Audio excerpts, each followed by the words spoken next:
Okay, now, back in New Mexico on Earth 4, the year is again 2026, current day. Inside the Frank Lloyd Wright house, everyone was finalizing their attire in preparation for Agent 1's funeral and burial services. Soon, they were all entering Jane's minivan with Agent 3 driving, which was prearranged from a prior conversation. The ride to the rural church, a moderate stone building in the Gothic style, was very sobering. During the service, Jane couldn't help her habits and periodically scanned the crowd collected inside the church. What Jane was really looking for was both the permissions to forgive herself of the treatment of Agent 1 while he was alive, and also to allow herself to grieve. In the adjacent cemetery, Agent 1's body, inside of a casket, inside of a vault, was on display for those wishing for one last moment to pay respects. Jane laid a single fresh cut flower on top of the casket with many others that had been slowly collecting there, lingered for a moment, and then slowly stepped away. Agent 3, accompanied by Julie at his elbow, approached the casket next, laid fresh cut flowers, and lingered for a moment. That is when something caught Julie's eye. Tugging on Agent 3's coat sleeve and pointing at Agent 1's grave marker, Julie asked, "What is that?" Agent 3 beckoned Julie, waving his large hand as they stepped away some distance in the general direction of Jane. "Jane," called Julie, "did you see the gravestone?" Jane nodded her head in agreement. "What does it mean?" asked Julie. Jane shook her head for not knowing the answer. "3?" asked Julie. "I don't understand. What does it mean?" Agent 2, who was 20 yards away leaning on a tree, was watching Julie, Jane, and Agent 3. 2 watched as 3 unbuttoned the top button of his trench coat, exposing his chin and teeth, to begin speaking. Even though Agent 2 was out of earshot, he could tell by body language exactly what this was about. 1's grave marker. The granite grave marker that was selected for 1's final resting place by Agent 3 had no words, no name, and no dates. Instead,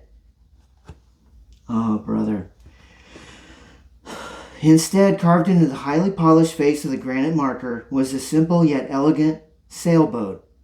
Agent 2 knew that Agent 3 right now was telling Julie and Jane the story of Agent 1's grandfather.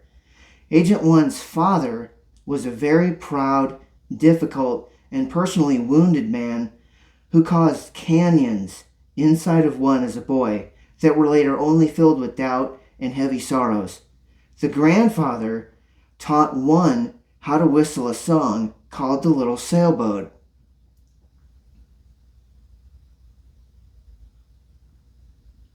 The song, as it was explained by the grandfather, could instill confidence and courage parallel to that of a small sailboat weathering an open water squall. The little sailboat may possibly have suffered a torn sail or a chipped paint, but those things and others could be repaired or replaced. Agent 1, very often as an agent, could be heard whistling The Little Sailboat before missions and even meetings. Agent 3 thought it was a nice sentiment to have a sailboat carved on 1's grave marker to help give him the confidence and courage to now find peace. Agent 2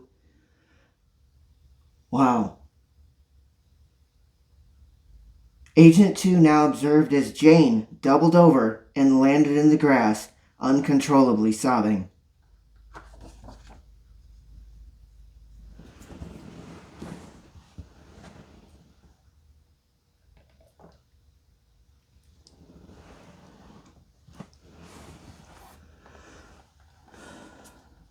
We now shift to Earth 4 in the year is 2001, 25 years in the past. In New York City, Lucas Green was dressed in painter's coveralls and wearing a white cap. Lucas was painting large diagonal bands on structural steel beams in the underground parking structure underneath one of the 2 tallest high-rises in the city.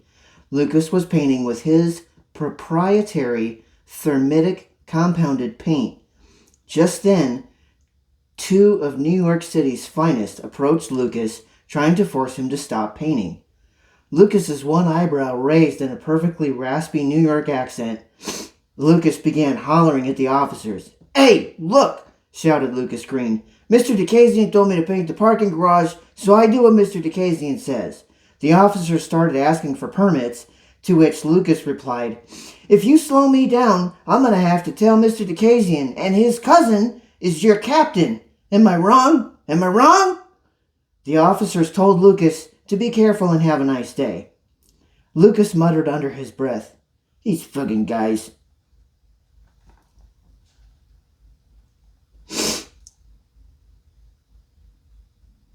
Across the many meandering multifarious millennia with millions of aborigine mosquitoes, there was not a migrant or resident of Mosquitoburg who was as mean, meditative, or motivated as Old Man Maccabee. Maccabee's one friend and apprentice in the craft of the production of swamp water was Milo the Mosquito. Ever since the events of the fateful night that are now regarded as legendary throughout Mosquitoburg, concerning Old Man Maccabee, the Wampus Cat, and Maccabee's friends Esme and Jasper, it had now been Milo and his sister, Mila, who owned and operated Swampwater Inc.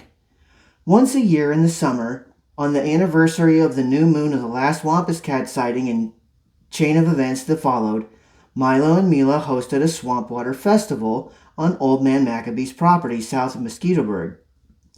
As the years passed and the notoriety of the Swampwater Festival spread by word of mouth, it became quite the lucrative tourist draw for Mosquitoburg. On this day, however, it was still unseen if the accidental presence of Emery and Emmeline were to be followed through by comfort or by calamity. The Swampwater Festival was an all-day and all-night event that involved months of prior proper planning to prevent piss-poor performance.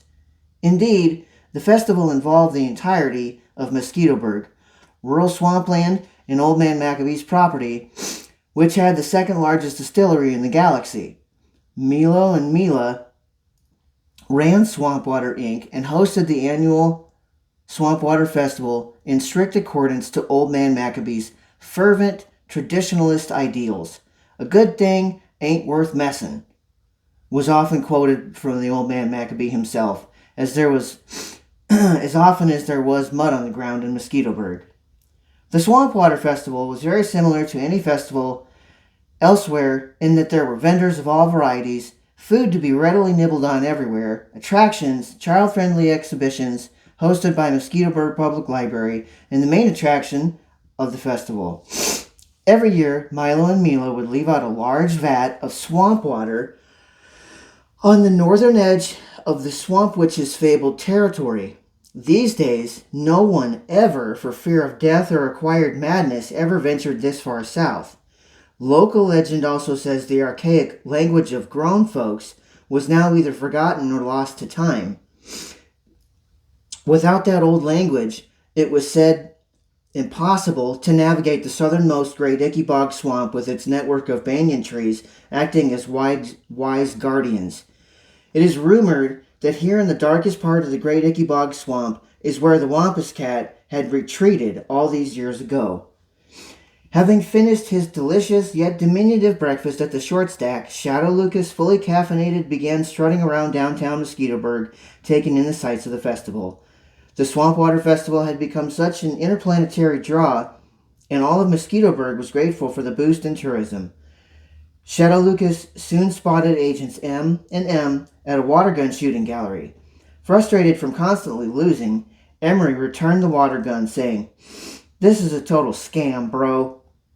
Emmeline scowled at her twin, saying, "You didn't think Beyonce. Now watch me cook." Emmeline shot all her targets and won a large plush, six-legged Wampus Cat toy. Emmeline held the stuffed animal by the face, pressing and distorting its natural shape, saying, "Look, Emery, he's mewing." The stuffed toy was touching Emery's nose, which was now scrunched up, and Emery began to speak, saying, "Skibbity," Emery interrupted. "No, don't say that word. Remember, that's banned forever. Don't say that word anymore." Emery rolled her eyes and gave the Wampus Cat head pats. As Shadow Lucas approached, Agents M and M were preoccupied with the six-legged Wampus Cat and didn't notice him until he loudly announced, "Well, well, well, if it isn't Dum Dum and Smelly." The twins glared at Shadow Lucas. "That was the line," asserted Emmeline, while also holding Emery's elbow under control. "I thought we were on first-name basis," Shadow Lucas said shakily. Suddenly, as if in a fit or convulsion, Shadow Lucas began rubbing the outside of his nose, then patting his entire face with the palms of his hands, rapidly. Then he doubled over and began making feral grunting noises. Emery and Emmeline were stunned, speechless, as they watched their father's doppelganger behave like an animal. Standing sharply at attention and inhaling deeply through his nostrils, Shadow Lucas declared, "Dry boogers. I wonder how many other things can irritate me in the next few minutes." Emery took a step forward and, planting her feet and bending her knees slightly, asked Shadow Lucas at his face, "Why are you like this?" Grabbing the sides of his black leather tailcoat and shaking it in his shoulders, followed by licking the palm of his hand and running it over his spiky blonde hair, which simply sprung back into place, Shadow Lucas calmly stated, "I was robbed of a proper childhood. Now everyone is subject to my hilarious magnificence." Emery and Emmeline whispered back and forth to each other. Emmeline handed Shadow Lucas the Wampus Cat plush, to which he promptly hugged the six-legged toy and smiled softly.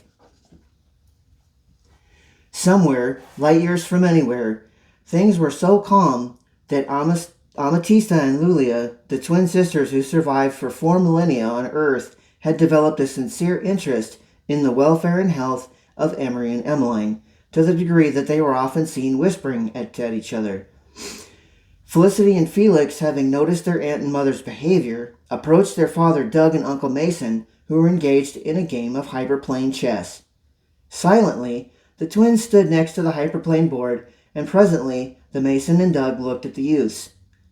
Without speaking, Felicity used her one hand to twice slap her armless shoulder and then subtly point in the direction of Lulia and Amatista, who were again whispering to each other. Immediately, the Mason and Doug rose from sitting with all of their strength, launching the hyperplane high above them so it contracted upon itself and continued to do so until it became critically dense and collapsed and exploded, creating new stars. Noticing the commotion, Lulia and Amatista glided over to the group, with Lulia stating, "Amatista and I have a singular question of you two," looking from the Mason to Doug and back. "Fire away," said Doug calmly. Amatista, who had spent 4,000 years known as the terrible and beautiful dull-violet dragon called Zmai, responded by saying, "Interesting choice of words." Lulia picked up here, saying, "Our question of you both is this. To what purpose?" The Mason hitched his great belt up and cleared his throat loudly and provided no answer yet. Doug interlocked his fingers and stretched his arms behind his head, causing an audible pop noise from his sternum, also without saying anything yet. Felicity lightly slapped herself with an open palm as she rolled her eyes, and Felix began to pace in a perfect ellipse shape. Lulia and Amatista stood silent and motionless, their gowns fluttering lightly at the edges. "To say trillions would be a gross underestimate," stated Amatista. "So much life, so much creation," reported Lulia. "Uncountable life," said Amatista. "Life that is mortal and not permanent," said Lulia. The women paused and spoke again in unison, asking, "To what purpose?" Felix and Felicity were now attempting to recreate Emily and Emmeline's hand clap game, with difficulty due to Felicity's missing limb. Felicity's face grew in a beaming smile at her twin brother once she realized she could incorporate her feet and match Felix's hands. Soon this game evolved into both using their hands and feet, creating a new rhythmic, organic, pulsating pattern. The 4 adults and 4 cosmic androids were now all observing Felix and Felicity's adapted game from the human girls and noticed its immediate effects. Felix and Felicity's joy derived from a simple game was creating stardust. Radiant golden flecks were all hanging in the airspace above, below, and all around the twins. The Mason snapped his fingers at the 4 cosmic androids, who flew, darting back and forth, collecting the stardust and depositing it into the massive empty cooking pot. Felix and Felicity loved this new game for the discovery that they too could create stardust from the joy of simple childlike play. The twins' faces each had broad smiles as they were quickening their pace. Accidentally, each of their hands missed its intended target, and Felix and Felicity slapped each other in the face, causing them to roll on their backs with side-splitting laughter. As the 4 cosmic androids continued to collect the remaining stardust, Doug approached the youths and tapped both of their foreheads, pausing their frame of reference in time. Felix and Felicity were now both frozen in comically angular and discombobulated positions, their faces frozen with laughter. Lulia inquired, "Why did you stop them?" Doug answered, "To answer your question, or more appropriately, to explain how they just answered your question." Lulia and Amatista looked at each other and back at Doug, and then back at the time-frozen youths. Doug drew a short breath and began. "Your question is perfectly valid. To what purpose? However, I would like to pose a congruent question. Are you really meaning, why conflict? Also valid, but even coupled together, I don't think these questions touch the true and highest purpose of creation of life, which of course is relationship. Community and connectivity have always been the benchmark to which even we are graded. Just consider the twins' immediate situation for a moment. They just discovered that they can generate stardust, the most powerful building element in the cosmos, simply by playing. A game which they copied from the human twins, and to which Felix and Felicity had difficulty playing at first until both of them adapted, and then something miraculous occurred. The generation of stardust. I believe the focus should not be why conflict, which points to why did Felicity lose her arm in the first place. That answer is already clear. Our twins were playing Wampus Cat, and 8-year-old Lucas Green severed it accidentally because he was placed in a situation beyond his control during a tour of the foundry. We could easily dispatch the Mason's toys to find the walking swamp house and get her arm back. Let us consult Felicity on this matter. No, Felicity has already decided. It is now immutable. Perhaps our twins are teaching us from a place of love, exactly as we raised them. Doug now took a deep breath. The Mason grabbed the back of his neck and with both hands and blew a very loud raspberry with his mouth. Brrr. Gliding, Amatista drew near to Doug and kissed him on the cheek, followed by saying, "Darling, that was all true and beautifully worded. Alas, to what purpose was not the complete question." Doug grinned and chuckled. Amatista continued, "Luli and I were curious. To what purpose do the androids serve in regard to comic books? There are so many little books, and the androids seem better suited to handle them based on their size." Doug tapped the twins, unfreezing them, and they laughed until finally composing themselves until Felix asked, "Why is everyone staring?" The Mason asked, "How about a comic book movie?" Felicity jumped up, saying, "I'll make popcorn." Soon everyone was settled, and the cosmic androids were standing single file, Lignius to narrate, Inferno to shine light on Bijou, to reflect colors onto Echo, to make form for the images from the stories for all to see.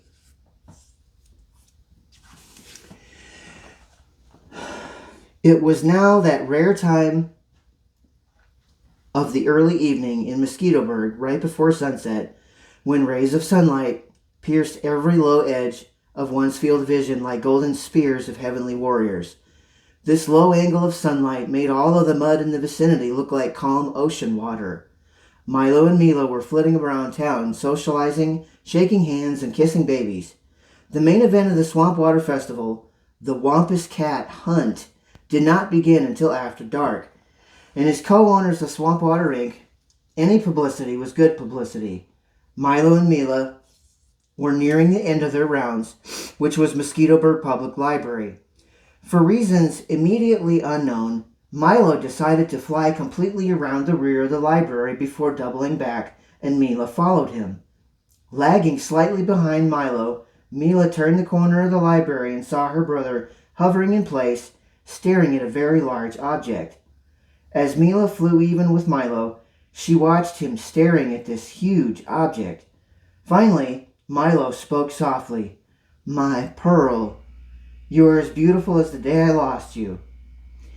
In truth, the 1966 Shelby GT350 named Pearl was owned by Old Man Maccabee, who staked the title to the car at a game of three-card money that Maccabee foolishly engaged himself with a group of weasel thugs ages ago. More to the point, Milo used to drive and care for Pearl for Old Man Maccabee. "Come on, Mila," coaxed Milo. "Just 15 minutes." Milo flew to the nearest tree and broke off 2 sturdy sticks and uprooted some long grass. Milo fashioned himself some stilts and walked over to the Shelby, slowly caressing the contours of the metal body lines and stopping on the driver's door handle. "Milo," warned Mila, "we don't know whose car this is." Milo was smacking his lips, and he said, "Just 15 minutes, Mila." After agreeing to be extra careful and to bring it right back, Milo and Mila were presently inside the Shelby. Milo pulled the sun visor and the keys fell. Picking them up and starting the engine, the sounds of the lightning and thunder echoed off the back of the stone library. Milo turned to Mila and made satisfied grunting noises. Using his homemade stilts and wasting no time, Milo gunned the motor and peeled out on the dry ground behind Mosquitoburg Public Library. Steering around the building and aiming for the road, Milo could be seen with a child's smile on his face. For several minutes, Mila was completely enjoying this trip until she felt Milo was getting too close to the mud-covered areas of Mosquitoburg. Milo and Mila began to pass Swampwater Festival goers, so they waved as they sped by. Turning toward an empty side street, Milo accelerated and Mila checked the dash gauges. Milo had the Shelby at 110 miles per hour. "Milo," asked Mila, "could you slow down, please?" Milo roared the engine, saying I could, yeah. Mila rolled her eyes and again checked the gauges. 126 miles per hour. Again Mila pleaded, "Milo, please slow down." Milo renewed the acceleration. Suddenly Mila realized his road ended and emptied into a mudslip covered field. Mila looked at the gauges again. 142 miles per hour. Mila screamed, "Milo!" Numerous Swampwater Festival goers had been following the Shelby since they had been waved at on the main streets.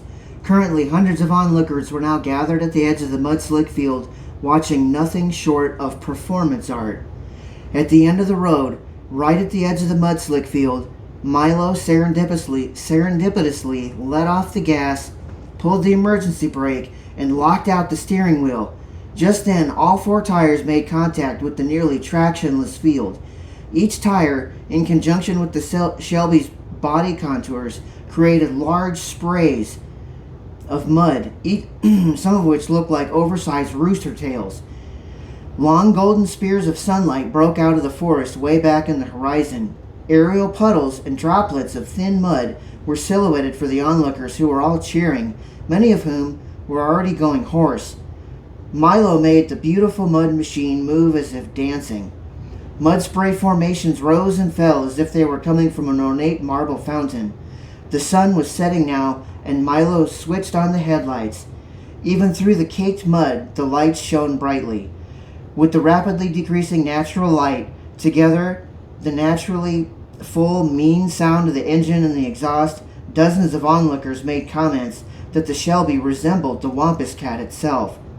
Mila congratulated Milo for the impromptu spectacle.